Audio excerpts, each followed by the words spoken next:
2 seconds to go. Puts it up and scores at the buzzer.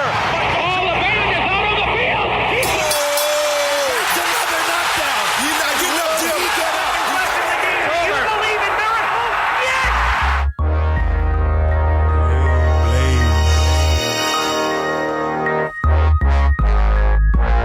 You are now listening to the All Things Sport Podcast with your hosts, Daimeon Banks and Pierre Banks on Spreaker Radio. Fellas, you know what to do. What's happening? What's up? What's going on? It's the All Things Sport Podcast, and I am your host, Daimeon Banks. And guess who's Bizak? Yes. Once again, we are back in it like we never left. It's your boy, Pierre Banks. Happy to be back with you, bro, on the All Things Sport Podcast. It's been too long. Yes, sir. Again, you are listening to the All Things Sport Podcast, or ATS as I affectionately call it, where Pierre and myself give the listener all things sport. Go to the website, banksboy.com, download this podcast, download all the other old podcasts. I have a blog on there. Pierre has a blog on there. We also have a YouTube channel. Again, follow me on Instagram and Twitter at Sports by Daimeon, SportsByDaimeon. And you can follow Pierre also on Instagram and Twitter _my_humble. Pierre, I'm out of breath, man. I'm in complete shock. I'm in disbelief. I don't know, man. Welcome back to the show, first of all, man. I'm recording from beautiful Banks Boy Studios in Durham, North Carolina. Pierre's recording in beautiful Banks Boy Studios in Columbia, South Carolina.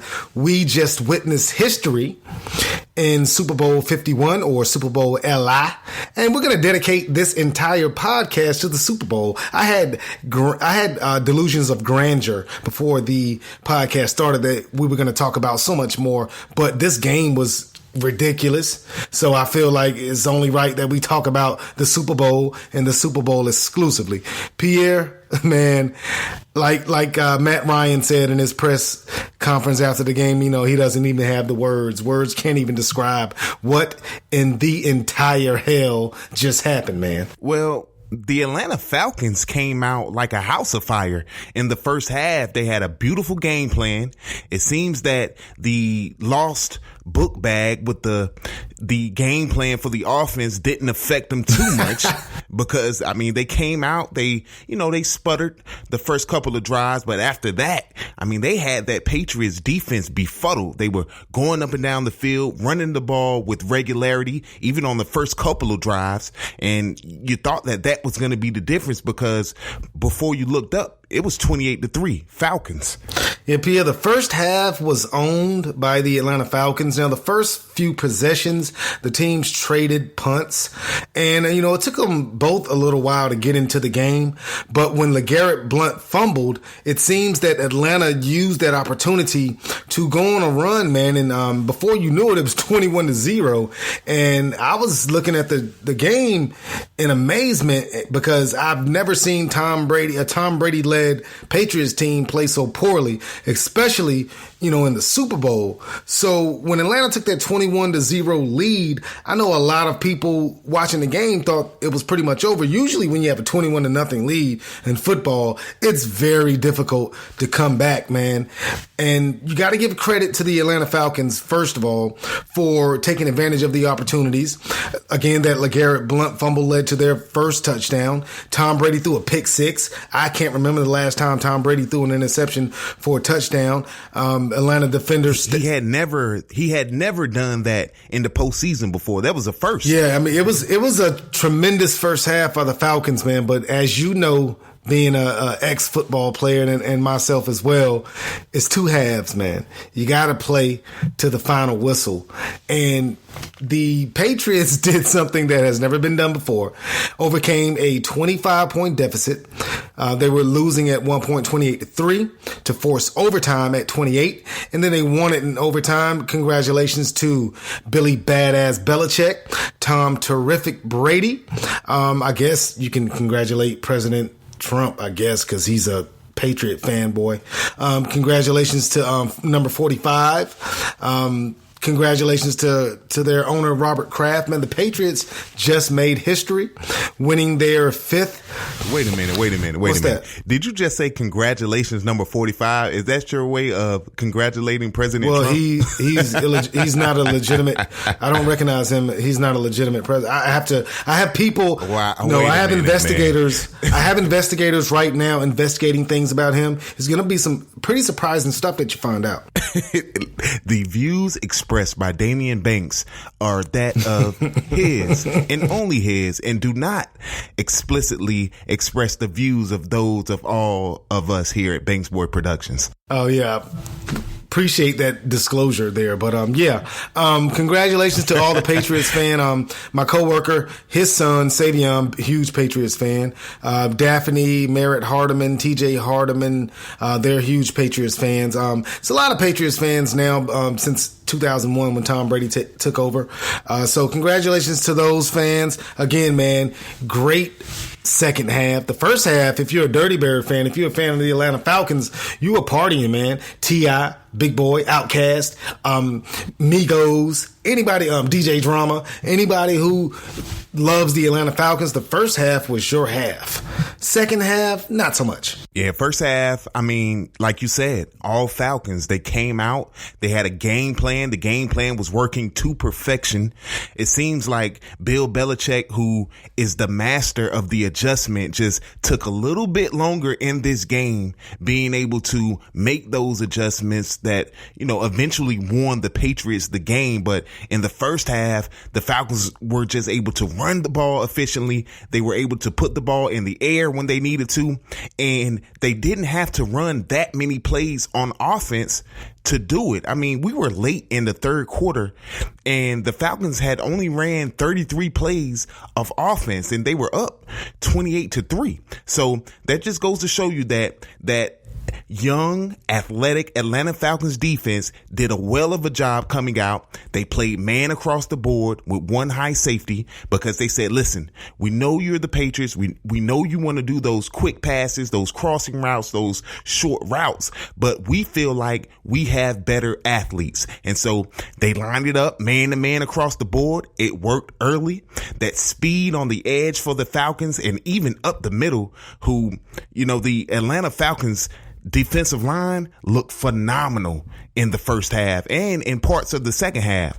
But specifically in the first half, they came out, they did exactly what they needed to do. They didn't need a big half from Julio Jones, but they dominated the Patriots and things looked bleak for the gentlemen of Foxborough. Yeah, the thing about it in the first half, I think defensively, the Falcons, all season, the Falcons were a middle of the road defensive team. They weren't the worst team in the league defensively, but they certainly weren't the best. But in the playoffs, they had played really well on defense. They limited the Seahawks in the divisional round game, and in the NFC Championship game, they really made a future Hall of Fame quarterback in Aaron Rodgers look pedestrian. So the Falcons defense had played well leading up to this game, to the Super Bowl 51. And the Falcons defense played great in the first half and created a lot of pressure with their front four, didn't do any blitzing.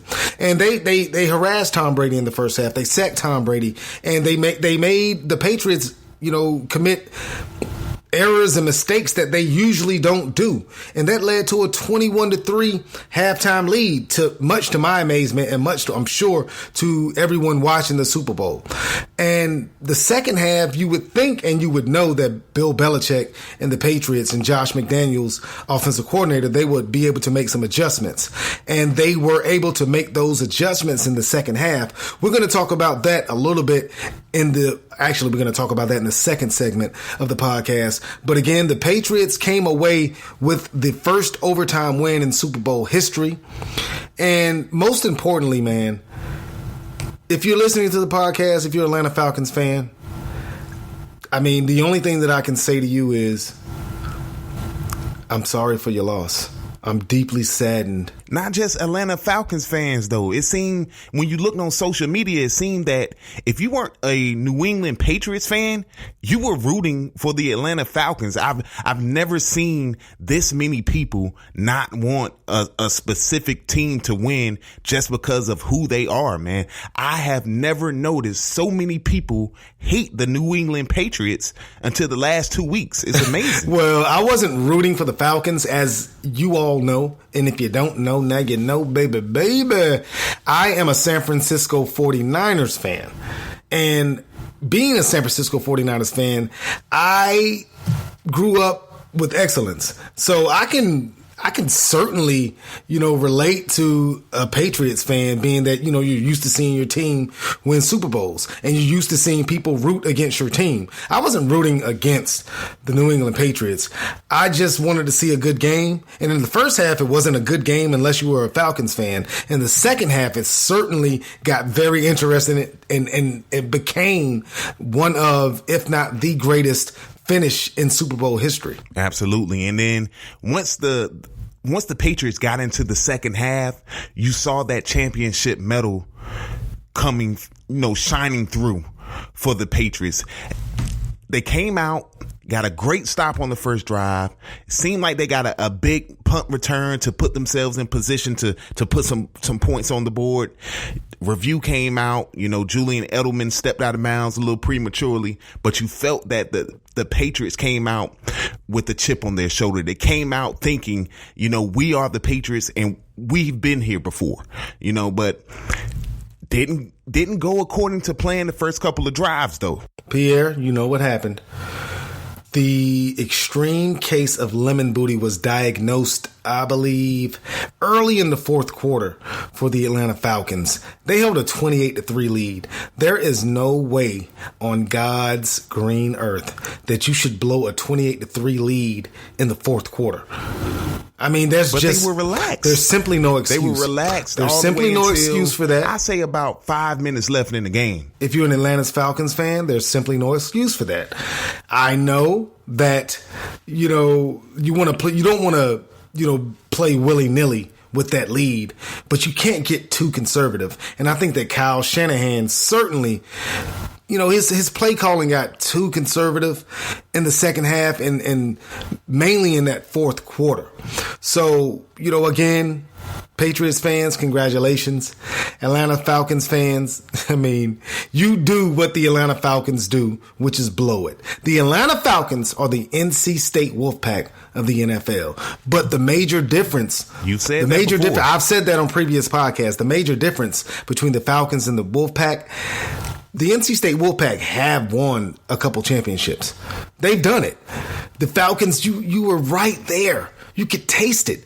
You could taste it like the tons of guacamole and chips that were served at Super Bowl parties. You could taste it like the meatballs and the wings that were served at the Super Bowl parties. But you know what? You blew it.